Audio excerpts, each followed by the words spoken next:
Welcome. So it's a pleasure to be here today to discuss about a topic that is highly relevant and increasingly complex. Civil society organizations play a critical role in our societies, yet we notice that many still struggle to secure long-term and sustainable funding. Today, we'll explore these challenges and also what needs to evolve so that we can, both in practice and at system level, so that we can support their work and long-term impact. I'm very happy today that we have two highly experienced professionals in this field to discuss together. And to start, I would like to invite each of you to briefly share one key perspective from your role about the funding landscape and about how your work engages or supports civil society. Nenad, would you like to start? Thanks. Thank you for the invitation. It is indeed a great pleasure. It works. It's red light. Should be green. I should know this before. So thank you for the invitation. It is indeed a pleasure. CARDET team doing marvelous work in strengthening clusters of what we call policy fields in education, training, digital skills, and so on. So I am the CEO of the Organization for European Programs and Cultural Relations. I'm here along with my colleague Theodora Kolipera, who is coordinating Anna Lindh Foundation Network for Cyprus. Our organization is so-called Head of Network. In that role, we also, not in that role, but in our other roles are to run the desk for the European Cultural Program Creative Europe, which in a way supports traditionally non-profit organizations for some reason before like 20 years, before introducing so-called creative economy concept or creative industries concept. Usually culture was organized into NGOs because it was expected that we, the artists, do the work for free for some reasons. But we also run the national contact point for the CERV program, Citizens, Equality, Rights and Values, which supports European values, which promotes human rights and basic values and principles that European Union is based on. At the same time, we operate the national contact points for the new European Bauhaus, which is a European Commission initiative on sustainable, let's say, development, on living, which has a very strong concept of neighborhood, of using sustainable material, of engaging the citizenry in decision making, and also an aesthetic dimension. So all this mixture of different practical action being in between government and the civil society give us what we call pivotal role to probably share and learn. And again, it is indeed a great pleasure to be here with all of you, with a particular references to our guests from abroad, from Southern Mediterranean, Assalamu alaikum, and colleagues from the other Anna Lindh Foundation from other countries. Thank you. Thank you for sharing this information with our audience. Yiannis? Yeah, thank you again for the invitation. It's been a pleasure and an opportunity. I mean, we don't get that opportunity to discuss kind of topics in Cyprus. So let me give you a little bit of background on what we do, because I don't expect everyone to know what we do. So I come from the NGO Support Center. We are ourselves an NGO that was established in 1999, so we have like 25 years of action in Cyprus. So we are a civil society organization ourselves, but in the last few years, we have taken up a different role.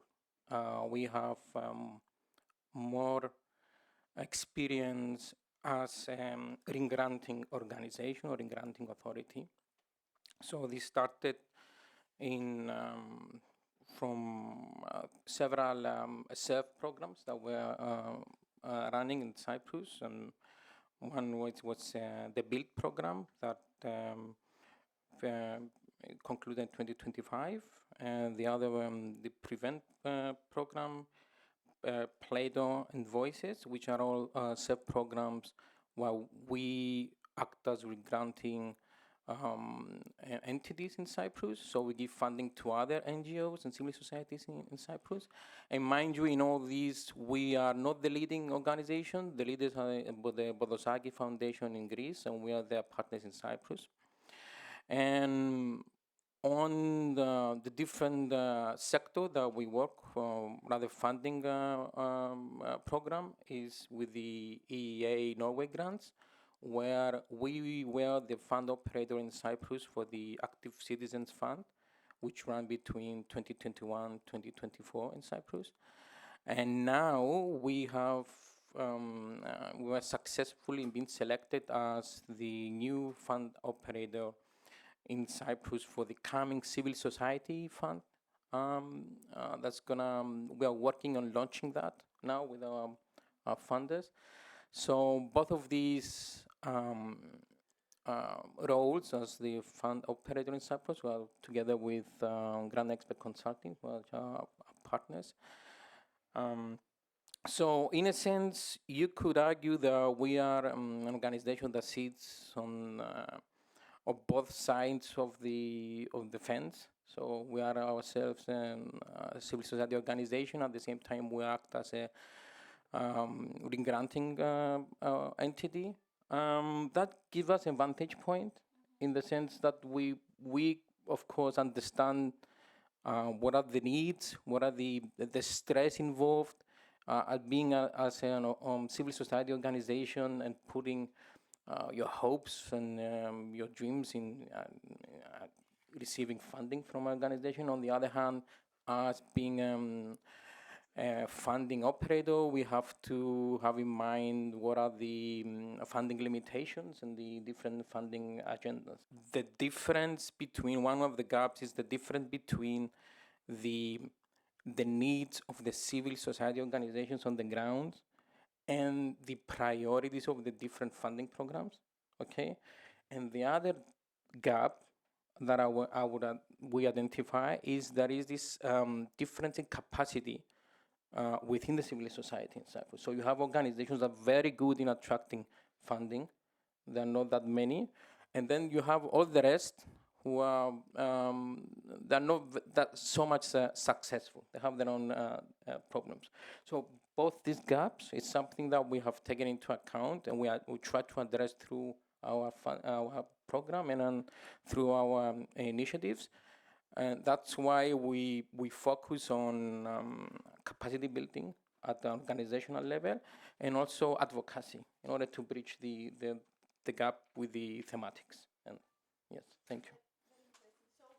Yiannis, basically you are on both sides, on the funder perspective as well, and you see things also from the CSO perspective. Thank you. You have also covered the next question about the barriers. So now let's look deeper on the challenges basically CSOs face. You already mentioned about the gap between needs, so the needs of the organizations, the CSOs, their needs also for funding, and the priorities. So we also notice that many times, and I think this is what you're trying also to transfer, is that they might misunderstood also the actual core priorities, and sometimes due to incapacity, as you mentioned, we might not see successful proposals. Nenad, would you like to add on the main challenges from your perspective that CSOs face when trying to access funding? Or yes, green light for talking. Well, yes, as Yiannis said, the funding bodies, usually public bodies, have their own agendas, their own KPIs, their own goals in the respective policy fields, while the CSOs, either they are association of ex-military officers or policemen or church organization, let's say, from one angle to the LGBTIQ plus supporters among migrants community from another side. So diverse is the civil society. They usually have their own mission, right, in what they are doing. So it is not easy to match the funders' goals, what we would like to achieve in the field of culture, with what is the reason why an NGO has been created. And I think another barrier policy, systemic, as Pambo said, is that very often a government see through a silo. We work in the field of health, culture. No, yes, but there is culture and health, like education and health. There is interaction plus digital. So, it is very difficult to. I think the time we are living in requires interinstitutional collaboration, not only as in the previous panels was said, academia, policy making, civil sector, but also within the governments on multi-level, on national government, on local government, who said, cities, Gemma said, to work across the policy fields. And this is a challenge. I think we have to build a culture of breaking the silos. So, yes, that would be, in a way, a short answer. I also have some. How do we break the silos? Well, see, my recommendation would be also to go back a little bit to data collection, to the evidence. If we have a firm evidence where is the problem, then we will start thinking how to solve the problem. If our political program are based on a random list of good ideas, this is what we will be doing if you elect us, then, and not build on the evidence, not build on the real problems, not build on the talks with kids, with teachers, with parents, with infrastructures, then anyway, any solution is equally relevant and good, and then we have a problem. So I think more investment in the research and in evidence collection, evidence-informed policy, more brainstorming engagement into providing solutions would be on the policy level something that would help us. So this also touches maybe the capacity of some organization. So if an organization is, I don't know, small, maybe they don't have the capacity to follow the process, follow administrative burden if they, the process, the complex application forms, or it touches also diversification. So you mentioned that different priorities. If an organization is small, maybe they also do not have the capacity to. Well, yes. Homo sapiens tend to collaborate naturally because our babies are actually very small when they get birth, so they have to grow up for 15 years. That's why we like to grow up in the crowds and collaborate, which collaborating means that I provide something that I have to others, and I get from others that I don't have, like security. So, yes, not everyone has everything. Doesn't mean we have to give up. We have supporting structures, for instance, like NGO Support Center, a series of public instruments, collaboration within the city. And I'm coming back, the health and education, the previous case, mental health education. We have to find complementary knowledge or capacities. We can get together very often, and this is actually, this conference is a result of, I see many logos there. Everyone provides something, and that's why it is so nice, so impactful, and this is how it works. So by networking, by thinking out of the box, not only networking with Homo, but with others, with homius, but with not so similar, I think provides an added value. Yiannis. Yes. If I can Yes, add on that, yes, it's true, and we saw it in practice. We have a lot of civil society organizations in Cyprus in terms of numbers and in terms of thematics, which is a good thing. I mean, it's healthy to have a vibrant civil society society, but it might be not efficient enough. So we're seeing a lot of organizations that basically are volunteer-based, and maybe you have like a handful of people doing all the work, okay, on a volunteer basis. And they're trying to get funding that requires some specific monitoring and being compliant to financial regulations and all this kind of stuff. And they look at you like you're talking gibberish. So they're not familiar with that.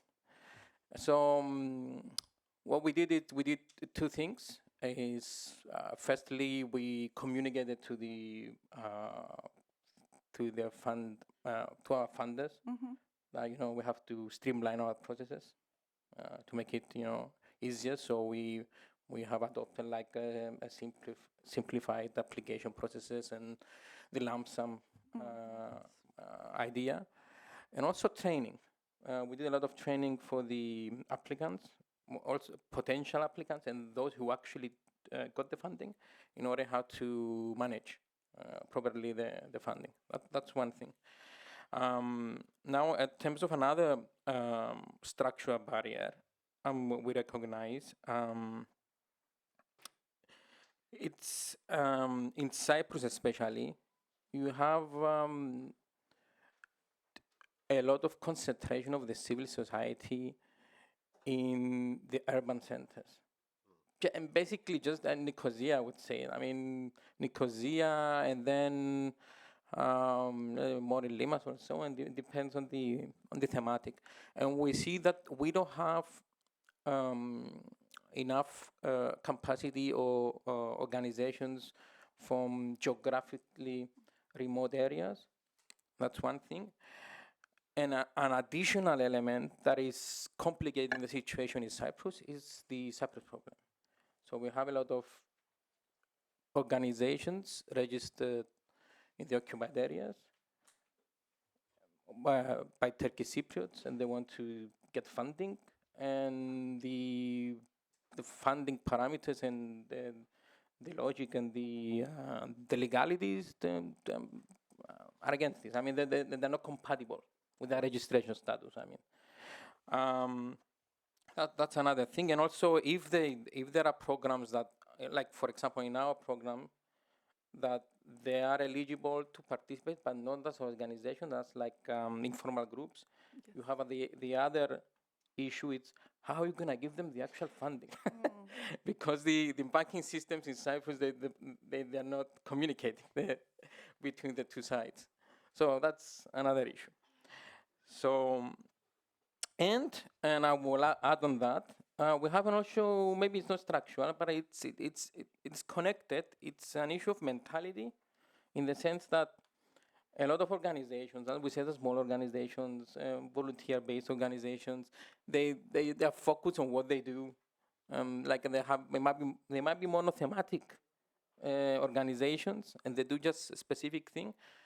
They tend to approach funding for programs as operational grants. So they think it's like they're going to give us funding to do what we normally do. Yes. Because we're good at doing that. Okay, I mean, there is value in what they do, obviously, but yes, you have that to be translated according to the logic of each program. Yes. As Nenad previously highlighted, yes, so it's a very good point, yes.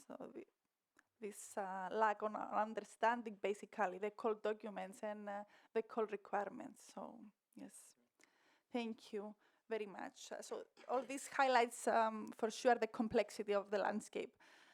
Yiannis, from your perspective, what do you think that really differentiates organizations that consistently secure funding from those that struggle?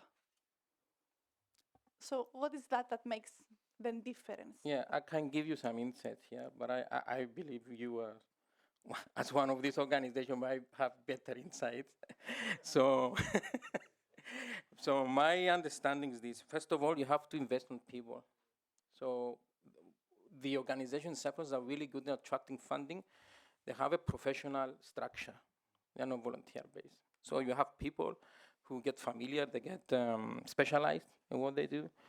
They get better, they establish relationships with other organizations. Networking is very important because we're talking about international projects. So you have to have good networks and good understanding and good cooperation with other partners and leverage that when the calls arise. So you have one, that's one thing in terms of efficiency. And also when you have people and structures in organizations, you in a way safeguarding the knowledge that you acquire from implementing projects. So what we see, the reverse of that is when we see like examples of small organizations, they get a grant, they run a project, and that person, for whatever reason, leaves the organization, and what they have built in terms of capacity, in terms of cooperation, knowledge output, disappears. Yes, knowledge lost. Yes. It's not transferred to Exactly. and build capacity within the organization. That's a very interesting point. Thank you for raising this. Yiannis. Nenad, would you like to add on this? Well, I have very similar opinion. It is, well, civil sector is usually based on, it is based on people, not civil. Any organization is composed of people at the end. And when people change, then yes, the knowledge component is important. We also see a good balance between the mission, the core mission of an organization, let's say cultural organization, but tap also flexibly into different fields. So to be, not to be a kind of pamphagus omnivoria, like running any kind of project, but we have today in a projectized economy to be flexible in a way, never forgetting the mission. So I think internal organization is very important, to have structures, to have general assemblies, to stick to the laws. Good, transparent, sound financial systems are very important. To give the emphasis on the knowledge, preserving the knowledge, and so on. Having that said, we have many organizations working, for instance, in the specific fields of culture, but also interested in intercultural dialogue and working in Mediterranean, which is highly. So you have there two different dimensions: geographic dimension, realizing how Cyprus between three continents is important for all these three continents, on one hand, but talking a specific sector language. Yes. This is this kind of, it is a good mix. Yes, and smart specialization. I tend later on we might be talking, but I tend, knowing your field with expertise on a scientific level. If you are talking about whatever is NGO about, hunters association, let's say, if you know what are the problems if you have academic knowledge of the trends of everything, then this will help you to build a relevant projects and measures. Yes. Very interesting point. Thank you, Nenad. So now building on this and thinking a bit more strategically from the funder perspective, what changes do you expect in the funding landscape for which CSOs should start preparing? Me. Yes. Okay, in the current MFF, among the European programs, so just to say that CERV program, many of you might be familiar, but it is 1.5 billion fund operating currently, distributing around 30 calls. It has to do with gender equality, collaboration between cities, local authorities, even European remembrance, support of charter of basic rights, European Charter, to support to Roma communities, let's say, support to ombudsman offices, and many others. So it is around 30 calls per year.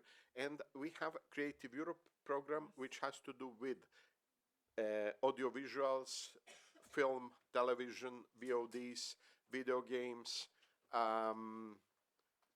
news media, also journalism from one side, and also traditional so-called cultural fields like performing arts, visual arts, and so on.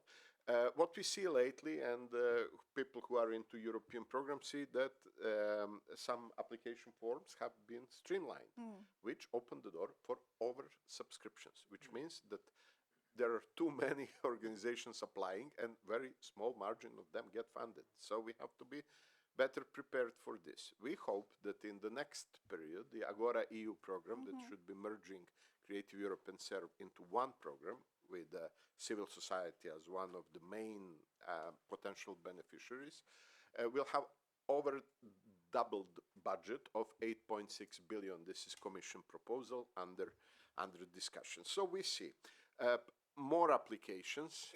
We see something in European Commission, they call it family of the projects. I don't know if you heard. So we should be trying to be more original in what we are proposing, not just changing a few words and reapplying. On one side, but another side, I think there is a big pressure for a larger impact of the projects. I think impact and the quality will need to be improved by future funded projects. So these are changes in the, let's say, funding landscapes. Very nice. So what we are hearing from Nenad is about increase of the budget, simpler application form, which is very important, and open doors. You mentioned before also about the lump sum model that is... Yes, lump sum funding, which means there is no check of how you spend the money, but you are expected to deliver what you promised. But still simplifies the admin work for many organizations, so it simplifies the... Definitely. But increase the responsibility on, yes, on delivering on what deliverables, yes. What you promise, very nice. And you touch also upon a very interesting point about the originality of the ideas, especially with the increasing rise of AI. This is a huge point, I would say. Well, yes. Yeah, again, me or? No. So let's bring this to a more practical perspective. If we were about to suggest two strategies for CSOs to start implementing to be more competitive in the funding landscape, what would you recommend? Yiannis, may I start with you, please? Yeah, I would say you need first of all to sit down and reflect on what kind of organization you are, what are your strengths, what are your weaknesses, and where you want to go. Because funding shouldn't be a goal by itself. Should be like a tool, a vehicle to take you somewhere. So you have to know where you want to go. Okay, that's one idea. And then since you're gonna sit down and reflect on your strengths and weaknesses, think how you can utilize your strengths and how you can work on your weaknesses to get better. Maybe your weaknesses are networking, and you have to start establishing, international networks, for example. That's one strategy.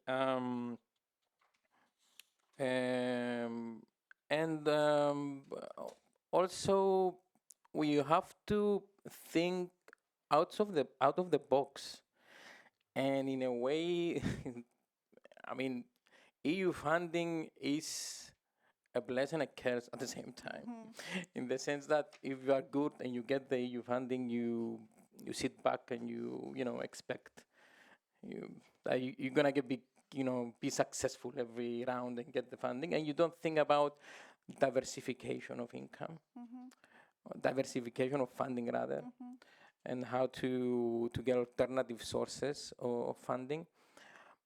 There is also some cultural limitations here, I understand. Like in Cyprus, private donors are mostly associated with charities, charity organizations. But I feel that it's something that is changing with we have a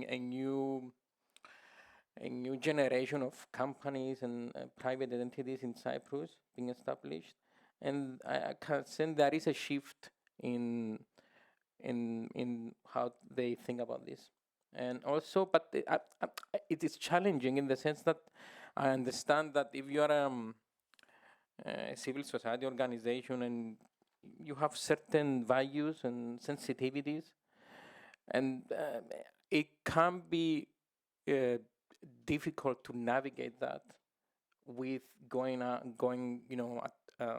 attracting, going to get funding from like a company. It depends on the company and so on. But I can feel, I can understand why there are so hesitations by some CSOs to do that.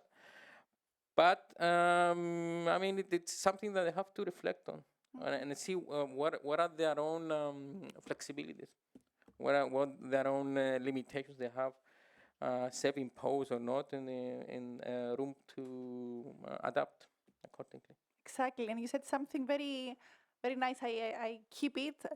We should see funding as a vehicle and tool to bring us closer to where we want to go. So keeping that, Yiannis, thank you. Now let's explore a bit further about AI. We mentioned AI in multiple of your responses. So from your perspective, how is AI influencing the way funding programs are designed, are evaluated, or are accessed? And what implication does this have for CSOs? You mentioned previously, Yiannis, it's also a risk and an opportunity at the same time. So I would like your reflections on this. Yes, and also I will bring in also my experience in preparing projects. And I understand that funding, that means that fund operators and they are flooded with how increased applications, and then more they need more resources for evaluation, and then Also use AI. yes, exactly. By the way, ERC a few weeks ago issued AI guidelines for evaluators. For evaluators. Yeah. Because it's given that everyone is because using. they know the evaluators Yes. will be using that. So maybe we're heading to a future where AI writes the application and then another AI Implement the project. as a joke. That's one problem. The other is it's about the content. Because it's you talked about original ideas, and it's about And practicalities of ideas, because yeah, it's because you're talking about real problems on the ground that you want to address, and real needs on the ground, and that is not up to this point. The AI is not really good at working with these sensitivities. Okay, so they talk about the AI slope in other visuals, like in videos and pictures and so on. But you get like, you read an application and you can sense it, that the way it's expressed and the way it's structured, maybe sometimes it doesn't make sense. It makes reference to something that is not included in because it hallucinates or something. yes, hallucination. So, and the third point is integrity, in the sense that you come up with an idea, and you using AI, and then you go and you get funding for it, okay? And so there is a commitment that they are gonna implement this, but maybe you realize that maybe what did we include Yes. there? I mean, we really we didn't check it. You have to read the application. Yeah. Yes, So before you have to submit. have the human in the loop, Yes. as they say. So whatever tool you use, always double check. You're not, promising a colony on Mars, for example. Interesting. Well, this is how your EU AI Act was built, actually, to check, to remove the risks, which is highly relevant. But yes, no, I had only one point. I found in my own work somehow we also passed as organization a training by OEV, Employers Federation of Cyprus, on AI, and we had a trainer, so we start using it more and more. In my organization, the policy is that we buy any service that looks like something interesting. For instance, because I travel from Limassol to Nicosia every day. I live in Limassol. I have an app that reads PDF documents to me until I drive, so I can use this 2 times 1.5 hour, 3 hours for listening what is written and not reading, for instance. It helps a lot. But the main expertise I found, what the expertise of training AI is critical to me. So when I have to use it, I spend a lot of time in explaining what I'm about to do. And I foresee that IT educate, IT trainer, not IT, AI trainer, not the one who trains people how to use AI, but those one which trains AI how to work with people is equally important. So basically, I start the project in a very good briefing, training, uploading documents, discussing what I'm about to do, and then draw. And usually, so far, it gives quite, in my opinion, satisfactory results. Very nice. And there is also a whole program of study, I think. It's called, I think, prompt engineering, how to teach AI and train it, as you mentioned. So very interesting. Thank you, Nenad. Intercultural dialogue, yes. Not only about Mediterranean, but also about... Very nice. So if we need to bring to this discussion one key takeaways for our audience. So if CISOs had to improve just one thing so that they significantly increase their chances of getting funding, what would you suggest as the main thing, as one thing? Yeah, I will go back to what I said about the people, investing on people in organizations. The team. Yeah, yes, and supporting the people and make sure that you have like a long-term commitment with them. Again, if that's possible. I know there are structural limitations and so on, especially for volunteer-based organizations. Yes.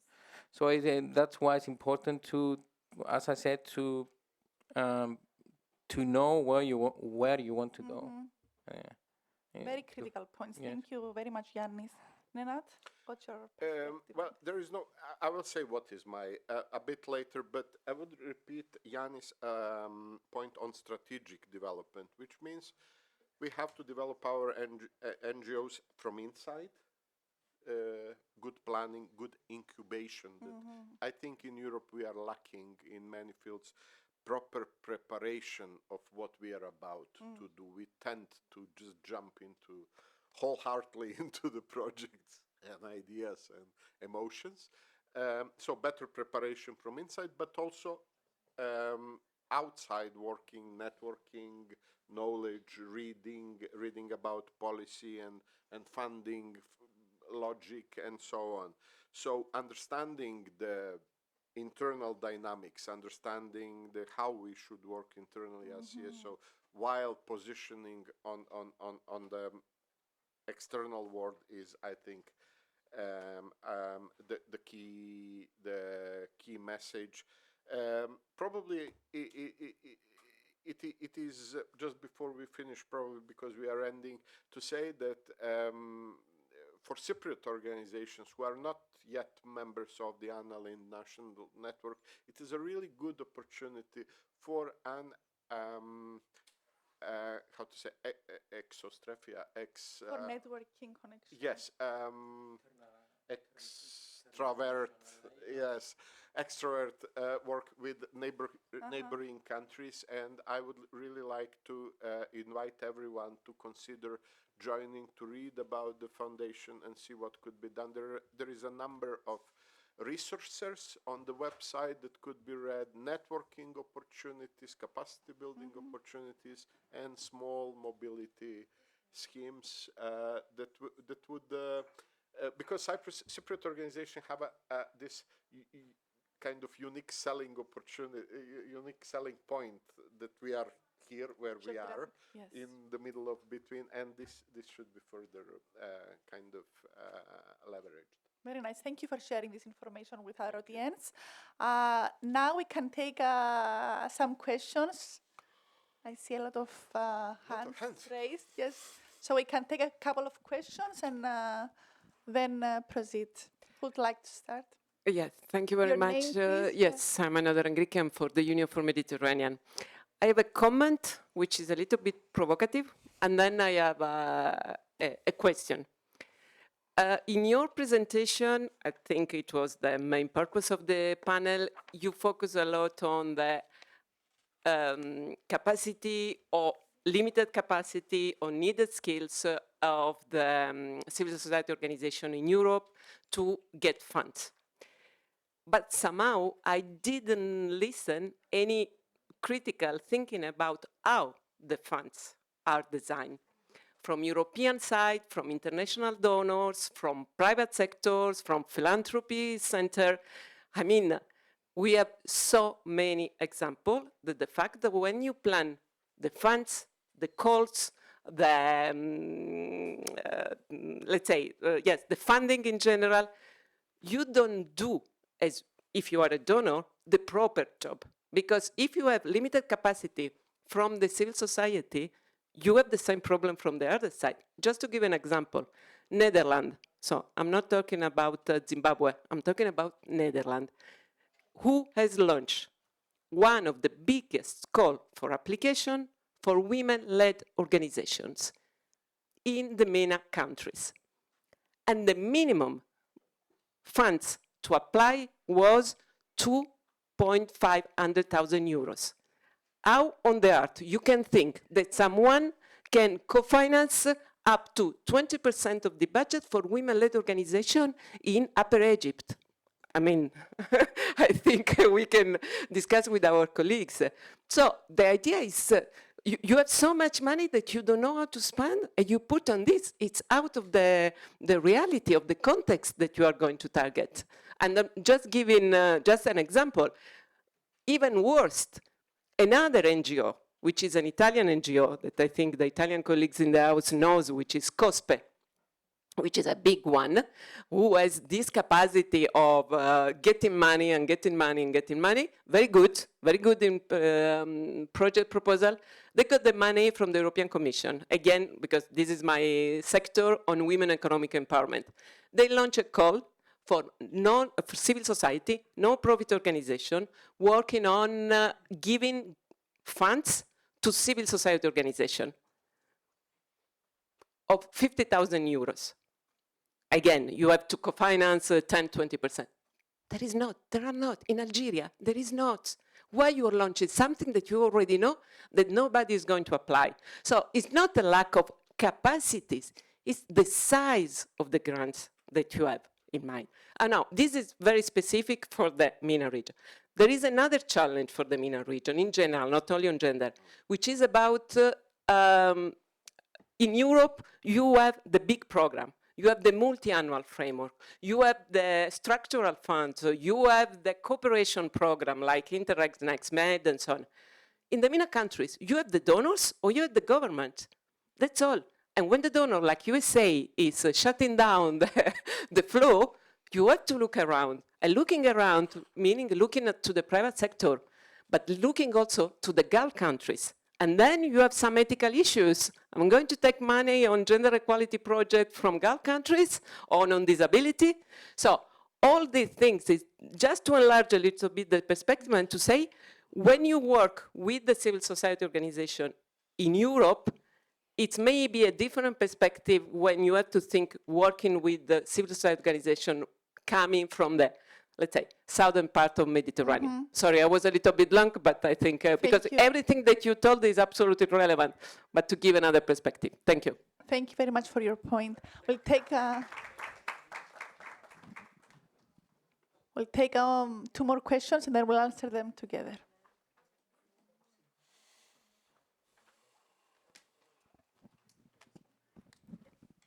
Thank you so much for your presentation and thoughts. My name is Nagme and I'm from Global Focus. I had a question. I do recognize, in relation to the previous question, that you did actually talk about the priorities of funds and how there is a mismatch, but I also agree that there is maybe a tendency of perhaps not appreciating what the civil society is already doing. And that is my question for you, because we are talking about originality, being out of the box, capacity building, but my issue is that I know a lot of civil society actors, they want funding for what they do already. They perhaps don't need to,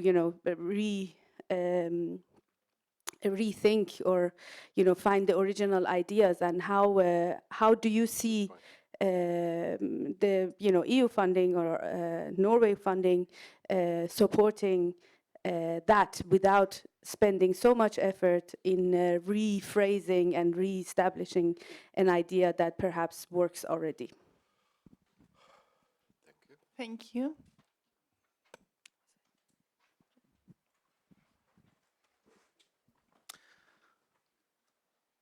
Hello.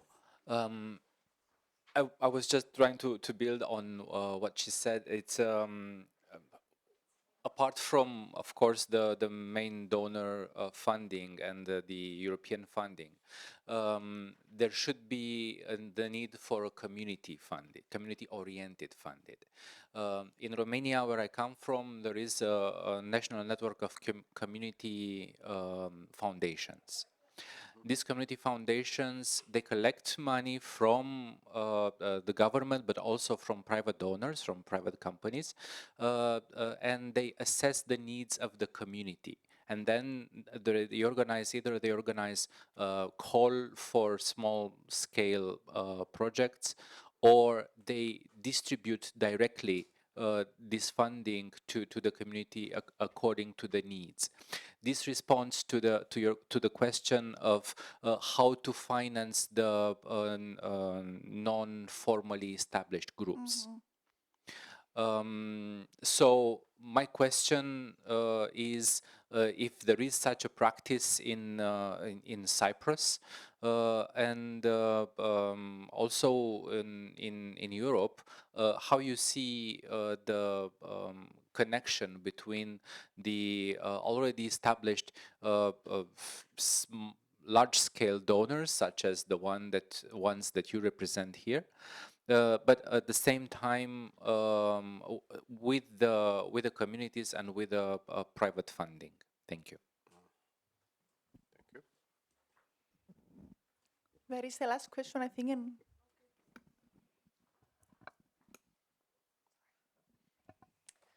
Thank you so much. I'm going to go back to the point where we said we should invest in people.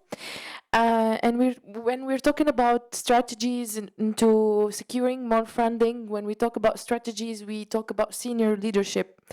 And in that sense, I want to ask what strategies can enable senior leadership to invest more in people and to focus more on the capacities and the internal capacities instead of focusing on short-term projects, deliverables and outputs and donors' requirements. Thank you very much. Who would like to start? I'll give it a go. And let me know if I forget anything. So the first point, yes, you're right. Very often there are funding programs, they don't meet the realities on the ground, or they were designed by somebody who you're reading it and you're wondering what kind of needs assessment they did or what organizational support. So we have a funding strand that goes for organizational support in our funding, and we also introduce a quota in the budget. So part of the budget, it depends on how big is the project they go submit. It has to be used for organizational support. Okay, that's one thing. Trying to remember the other questions. What were the other questions? Maybe Nenad, you want to Yeah. about the Funding And about the strategies to focus. programs, yes. I don't remember what were the questions, but because I mentioned the answers. Sorry. Yes, funding programs. Now, I think neither Yiannis neither I represent the programs themselves. We are not European Union, we are not government. We are kind of agencies who give some funds to promote the programs. First thing. Second thing is that here we are not talking to the policymakers, because I think they had some other business to do this very moment, but we are thankful that you managed to bring them in the first row here this morning. It is also important. So the way we are talking, we are addressing civil society organizations and not the policymakers, because with them we have structured dialogue, we do reports and fill the KPIs. For instance, when a European Union does the call, this call is based on the work plan for that year. So it is something bigger with many calls in. And that work plan is based on the regulation that is voted by European Parliament and European Council that we are now in the presidency of. And this regulation is built based on impact assessment 3 years before. So, and these big documents, there is whole circle how you create a European regulation, you know, and it is quite complicated, to be honest, and requires a lot of call for evidence that I'm sure you've been submitting the answers. I'm talking about European umbrellas and participating, like the one for the Pact for Mediterranean. And so it is entire process. By reading this, understanding the needs, we prepare ourselves to switch the to use this wind, this political wind to take off your boat somewhere. So it is important to read this. Shall we? Yes, we should be opportunistic in a good sense. As we said, if we see that global Europe is financing Mediterranean, we might use that funding for our cultural organization to organize the concert about Mediterranean. So it is about creativity. Community and social entrepreneurship. Yes. I mean, Yiannis was talking about the knowledge component, preserving the knowledge within the organization. Informal group is good to have, to clean the beach, to do some actions, to support people in needs, to volunteer, but it is not sustainable. The people should be actually striving to get more organized, to scale up, to open, to bring more people to volunteer and offer more.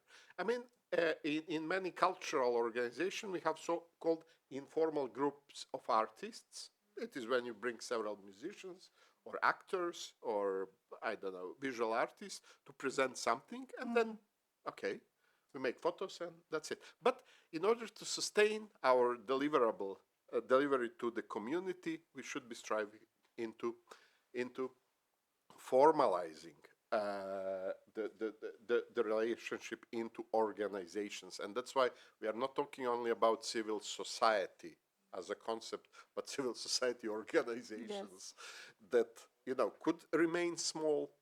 In Cyprus, you need at least 20 people for an association or 3 persons for a foundation. But it is better to have transparent financial operations, because there is no funder who will entrust a physical person to transfer a serious amount of money, because it is too high risk, not of illegal matters, but of health or whatever. You understand how important it is to have a legal entity. Very nice. I think we have covered all the questions. Yiannis, would you like to add Yes, something? I think there was a question about the operational grant. Yes, remember correctly? Yes.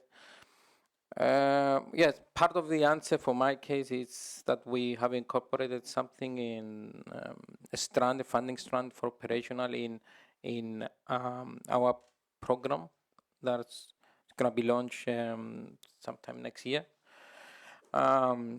But I would like to add that